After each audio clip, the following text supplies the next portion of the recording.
seen this magnet before? It's like stressed as desserts spelled backwards, right?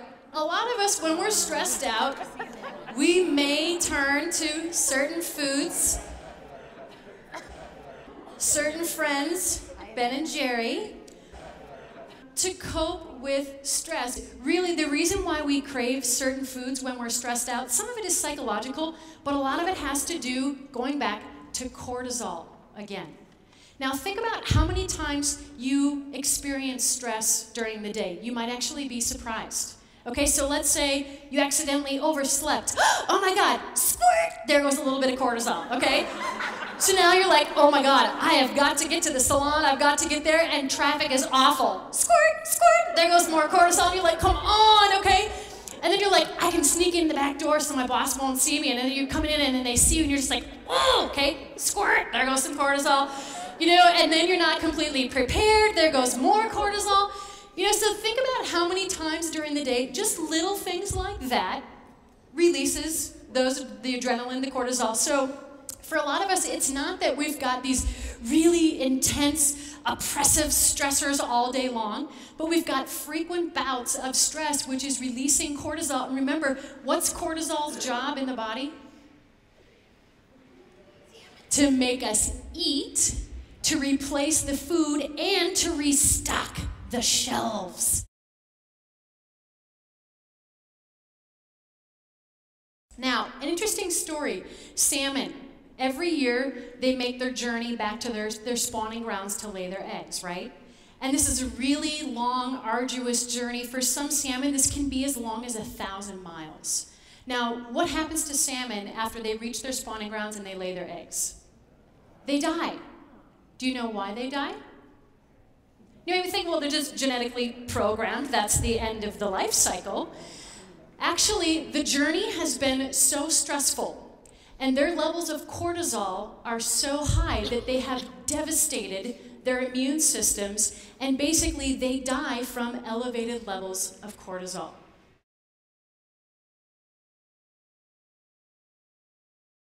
So this is very important too with stress management, isn't it? Talk about that. Yeah, as an exercise physiologist, I've actually designed this to release hormones in the body that combat stress and what I've termed as the cortisol crisis.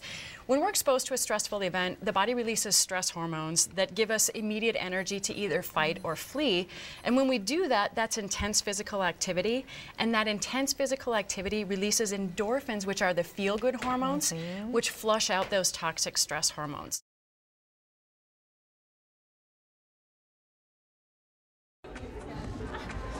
Oh yeah! Ow! All right, that's time. Our next one. Plie squats. You're gonna stand with the feet wide, toes pointed out. You're gonna squat down and then you're gonna squeeze it at the top. All right, now I want you to pick up the pace because we want to get that heart rate up as well. There you go.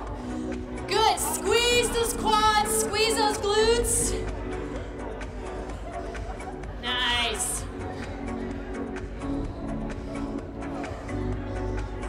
Okay, that's time.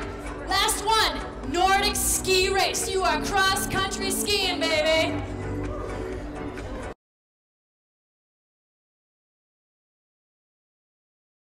This was kind of in a nutshell, all the different ways that your body responds to stress. Now, I want to talk a little bit about nutrition because we said diet can be a stress in the body, and I want to explain how you can minimize the stress on your system by just understanding some very simple nutrition strategies.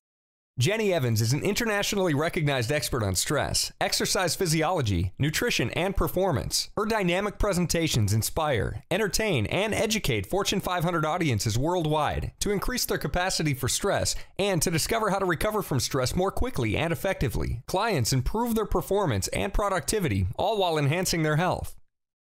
So when people come to me, oftentimes what they're really looking for is a sense of balance in their lives. They'll say, Jenny, what I really need is to find a balance between my work life and my home life. And my response to that request is, you know what? You don't have a work life or a home life. You have a life, one life. And it's impossible to split them in two. What goes on with you during the workday it's impossible to leave that. You bring that home with you. And if you've got things going on at home, those things also come into the office with you. So we have to take a more holistic approach to how we're living our lives.